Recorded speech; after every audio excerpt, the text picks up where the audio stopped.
Hi, I'm Adam Summer. You're listening to the Yerushalmi Talk podcast with the support of the Yeshivat Devar Yerushalayim in Har Nof, Jerusalem. This is Terumos Chapter 3, Halacha 4 in the Art Scroll on 31b1. This is a short shiur because it's less than a page. The mission is going to be dealing with what happens when you made a teruma declaration, but you mixed it up. In other words, you're going to say like, oh, I'm doing it for teruma, but instead you accidentally said the wrong tithe. Is that going to count? Is that going to count as a tithe? Did you really separate it or not, even though you said the wrong thing?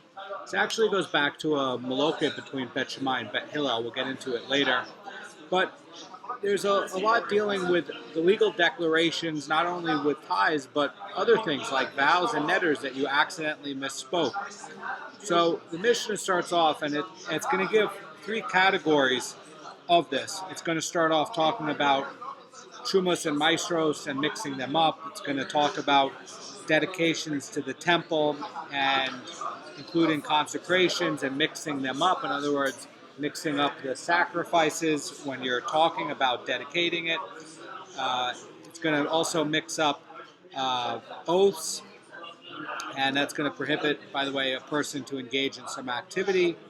And then also, I guess there's a fourth one, nedarim, vows, and it's going to prevent somebody from having benefit from a normally permissible object. So 4 categories, not 3, my mistake. The Mishnah says that somebody who separated produce from his crop and intended to say that it is hereby designated as truma, but he mistakenly said meiser, or he intended to say meiser and he mistakenly said truma, so that's going to be the first category. Or somebody who consecrated an offering and he intended to say that this animal is hereby designated as an olah, but he accidentally or mistakenly said shelamim, or he mistakenly said shelamim and mistakenly said olah. In other words, he's using he just mixed up the offerings. Or somebody who prohibited an activity to himself by means of an oath, and he intended to say that I will not enter this particular house, but he mistakenly said this other house, or he meant to prohibit something for himself by a vow, and he meant to say I will not benefit from that which belongs to this particular person, but he mistakenly said a different name, a different person. And in all of these cases, he said nothing, because one's pronouncements are ineffective unless his words and his thoughts coincide. So unless he said what he intended to say, that's when it's going to count. So accordingly, the designation over here is going to remain tevel. In other words, if he went and separated out truma and he said the wrong tithe, what are you left with? You're left with tevel. And there's a general rule that unexpressed intentions don't matter in law, that they don't have a legal standing. This holds true only in cases where the words he said were said correctly, but that there were other unexpressed intentions there as well. And when the words he said were said in error and do not express what he actually meant to say, they don't take effect at all. So the Mishnah's ruling where it's saying that he said nothing implies that his declaration is completely ineffective, and even others can rely on the statement that he did not mean the words he said. And although no one can truly know that he meant, what he meant to declare, the idea is that somebody who verbally over here designated truma, but he's saying that he actually meant to designate the portion as meiser, even non-Kohanim can eat the portion. In other words, once it's properly tithed from the other sources. So the Gemara is going to get into this Tanaic dispute that deals with this Mishnah. And we learned in a Mishnah there, this is going to be in Nazir 5.1. By the way, Nazir is all about vows and oaths, because that's effectively what you're doing. And there's really 2 things happening in Nazir. There's a vow to be a Nazir. It's also, but inside of there's also prohibited objects. So there's also objects that are prohibited to him as well. It's not just that you're going to go be a Nazir. There's also other laws that are things that are forbidden to you as well that normally would be permitted. Anyway, so we learned in a Mishnah there that Bet Shammai said that an erroneous consecration is nevertheless a consecration. And Bet Hillel is going to be saying that it's not a consecration in that Mishnah. And over there in the Mishnah, he's basically going to be saying that if a person said a black ox, which is the example there in the Mishnah, and comes out of the house a white ox, that it's not going to be consecrated. Or if he says the black ox that will come out of the house shall be sacred, and a brown one comes out, that Bet Shammai is going to say that it's consecrated. Bet Hillel says it's not consecrated. So the Marafulda says that when somebody declares a black ox which will come from this house first will be sacred, he means to consecrate the first ox to emerge, but assumes it's going to be a black one. That's the idea of Bet Shammai. And when the white ox comes out first, it turns out that the assumption was incorrect. And the consecration of that first ox is what takes effect because the assumption was incorrect. And since it's made in error, Bet Shammai is going to be holding that a consecration takes effect even if it's made in error, and therefore the white ox that came out first was consecrated. And Bet Shammai is actually taking this position from the law of teruma over here, where the Torah is teaching that even an accidental substitution is going to take effect. Teruma. So in their view, we're going to learn the law for initial consecration from the law of a teruma, and basically say that an accidental consecration is still going to be a consecration. And Bet Hillel is going to learn it differently. He's going to be saying that the initial consecration is not derived from the law of a teruma at all, and that yes, a teruma designation made in error does take effect, but a new consecration made in error does not. So he's learning it out a little bit differently, and that holds on to what we're doing here with Terumos and Maestros. So the Amorim are going to discuss Bet Shammai's view. That's going to be over in Nazir 5.1. Rabbi Yerushalmi said, even in regard to that Mishnah, that even if somebody meant to say that the animal that comes out should be hulin, and he mistakenly said that it would be an olah, it nevertheless becomes consecrated. In other words, what Rabbi Yerushalmi is doing is he's sharpening the pencil, and he's actually saying that we're not talking about one that would be consecrated or be consecrated. He's saying that he's actually saying that the one that comes out, he's intending that it should actually just be ordinary. It should have no kedusha, but he accidentally ascribed kedusha to it by consecrating it as an olah, and it comes out, and now he's saying it has kedusha, it's an olah. So actually it's a sharper point, and he's basically pointing out that an erroneous consecration, even when the person never intended to consecrate anything, is also going to be consecrated by Bet Shammai. Rabbi Yossi says that we're referring in the Mishnah to somebody who intended to consecrate something. In other words, Rabbi Yossi, the Amorah, disagrees with Rabbi Yerushalmi. Rabbi Yerushalmi's point is novel and very sharp, and he's basically saying that when you've said something, you've said something. The power of speech is very powerful in Judaism, and he's basically saying that if you said the wrong thing and that ascribed it kedusha, whereas you didn't intend to ascribe it kedusha, your words matter and you've ascribed it. And Rabbi Yossi is saying, no. Only when you intended to consecrate something, only when you were trying to give something kedusha. You said the wrong thing, but anyway, it's going to have kedusha. You're not talking about something that is kulin and versus something that is kedusha. You're talking about something that you're already going to give kedusha to something you're already going to give kedusha. You just said the wrong one. And Rabbi Yossi says this is where you intended to consecrate something, except that he made a mistake. on account of an external factor. In other words, he made a mistake on, like in the case of the Mishnah, the color, and it's a detail of the consecration, and basically that he's saying that Bet Shammai is saying that because he meant to consecrate something, but he got a detail wrong, that's still going to be a consecration. Why? Because it's just a small detail, but anyway, it was meant to be consecrated.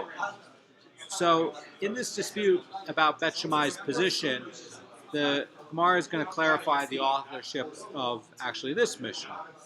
And the Gemara says concerning the Mishnah here that invalidates a consecration made in error in the case where somebody intended to say Olah but accidentally said Shelamim. What is it? Whose opinion does it follow? And it is consistent, by the way, with Bet Hillel's view. And the idea is going to be where it says that according to Rabbi Yerushalmi, the Mishnah's ruling is subject to a dispute.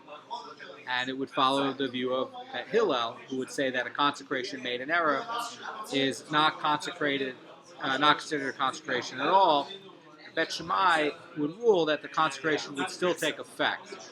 And according to Rabbi Yossi, it actually is the view of all opinions. So if Bet Shammai held that the consecration takes effect even when he meant to say Chulin, like what Rabbi Yerushalmi said, and he has no intention of consecrating anything, then surely they're going to hold that it takes effect when he meant to consecrate something. And so anyway, in this case, he meant that the animal's no law, but he said the wrong offering. He said Shelamim instead. So he's going to be saying that if you're going to read it like Rabbi Yerushalmi, then really that's going to be reflecting the view of Bet Hillel. Now, if you're going to be reading this by Bet Yossi's interpretation of Bet Shammai, then Bet Shammai is going to be saying that an accidental consecration is effective only where he meant to consecrate one of the animals, but the wrong one came out first. It's just a detail. So, since the only error was in his, thinking that the black ox would come out first, and the white one came out instead, so according to Bet Shammai, the consecration of the first one to emerge takes effect, even though there's an error. So in our Mishnah, where the person meant to say an Olah and he says Shelamim, his words are completely contradict his intention. In this case, even Bet Shammai would agree that the consecration can't take effect in error. So depends how we're gonna read this. So our Mishnah talks about the law of legal declarations of various types in which the words do not conform with the intention, and the Gemara talks about whether the declarations discussed in our Mishnah must be expressed orally or whether they can take effect even just with intention. So we learned in a Brisa that the verse states regarding oaths, and this is going to be in oaths. It's going to be in the Torah in Vayikra 5:4, dealing with the chatas offering, and somebody come and inadvertently brings a false oath on it, but it's an accident. It says that, or if a person swears by expressing with lips, this teaches that an oath takes effect only if it was verbalized with lips, but not expressed merely in the heart and in your mind. And the Gemara says it could be thought that I exclude even one who resolves in his heart to take an oath. And the Torah will teach otherwise, where it says expressing. So the Torah could have just written with lips to express, which would imply that an oath is effective just through a verbal declaration. But the Torah writes instead that with expressing with lips. And the Torah indicates that there are in fact two ways in which a person can effect a vow. You have a mental expression and a verbal declaration. Accordingly, in this brisa, it's stating that a mental oath is not considered an oath, and that's dealing with a case where a person made a mental decision to verbally declare an oath about something. That's the insight by the Pnei Moshe. So since his intent was to verbalize an oath, it is as if he stipulated that the oath should not take effect until he declared it verbally. So there's a dissenting view on this. Shmuel says even one who resolves in his heart to take an oath is not liable until he utters it with his lips. And Shmuel is saying where the Torah says by expressing with his lips, it's going to teach that somebody's liable for an oath that he made through a verbal declaration. And Shmuel apparently disagrees with the Brisa's ruling. And he concludes, says Amara Fulda, from the verse that a person's intent alone can never suffice. So the Gemara is going to have a dissent from a Brisa. It's going to challenge Shmuel from a Brisa. And the Amara Fulda says that although the Gemara accepted that Shmuel disagrees with the Brisa that was just quoted before, the Gemara is going to challenge him from another Brisa because the scriptural teachings it cites are clearer than those of the last Brisa, which are harder to dispute. So the Brisa coming up says that the verse states in regard to the donations brought for the construction of the tabernacle that whoever was generous of heart brought bracelets. This refers to one who resolves in his heart to donate, and the resolution itself obligates him to fulfill his vow. And it says, now can you say that this verse refers to one who resolves in his heart to donate to the temple? And maybe this refers only to somebody who utters it with his lips. So the Gemara is going to be quoting from Devarim 23:24, and that verse is going to require a person to fulfill the vows that he makes to charity or the temple. And it says over there, the utterance of your lips you shall observe to do. Now, the Gemara is saying that the case of somebody who utters with his lips is already stated. In other words, we don't need the verse whatsoever to say that one must fulfill the donations that he expresses verbally. This is talking about somebody who wants to do it in his heart. And the Gemara says, accordingly, what then do I apply to the verse where it says all who are generous of the heart? And the Gemara says that this refers to someone who resolves in his heart to donate to the temple. So in that verse, it comes to teach that a vow can take effect even by means of a mental resolution, provided he did not intend to declare it verbally. And, this is a vow of consecration. And before, Shmuel was talking about ordinary oaths. So, in other words, the Brisa makes it clear that somebody is bound to his non-verbalized resolutions, and it seems to contradict what Shmuel was saying. And the Gemara is going to answer. The Gemara is going to say that which Shmuel said was said only in regard to the obligation to bring an offering for violating his vow. In other words, Shmuel is saying, according to Pnei Moshe, that Shmuel's ruling is saying that with regards to the verse where it says to express with one's lips in the Torah, that speaks of the offering that a person must bring for violating the oath of utterance. And there are oaths that somebody makes to do something or not do it, where it says like, oh, I won't eat this, or I won't eat that food. And somebody who utters this kind of oath and violates it inadvertently is liable to a hatas offering. That's in Vayikra 5:6. And it's only in regard to these oaths that Shmuel rules that a mental declaration is ineffective. But regarding a donation to the temple or a Temura declaration, he agrees with that Brisa that a person's even liable for a vow made mentally. Now, Shmuel would disagree with the earlier Brisa, stating that one is liable to a hatas for violating the oath of an utterance, and even an oath adopted mentally. According to Shmuel, he's saying that, says Amara Fulda, that one does not bring a hatas unless the oath was undertaken verbally. And it should be noted in the Bavli in Shavuot 26b that it takes for granted that Shmuel does not dispute this Brisa, and the Bavli resolves the contradiction between Shmuel and the Brisa by explaining that the Brisa speaks about a totally different case than what Shmuel is saying.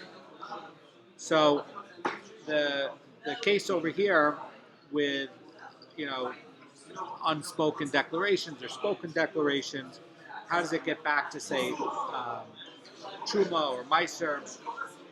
And it's basically saying that because these are spoken, this declaration is not effective.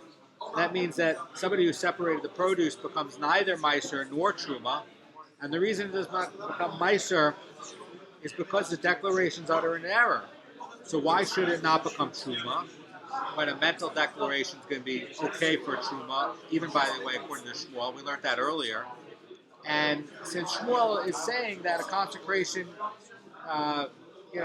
once you've declared that it's going to be said verbally, and now you've made the verbal declaration, but you did that in error, that's where it cannot take effect.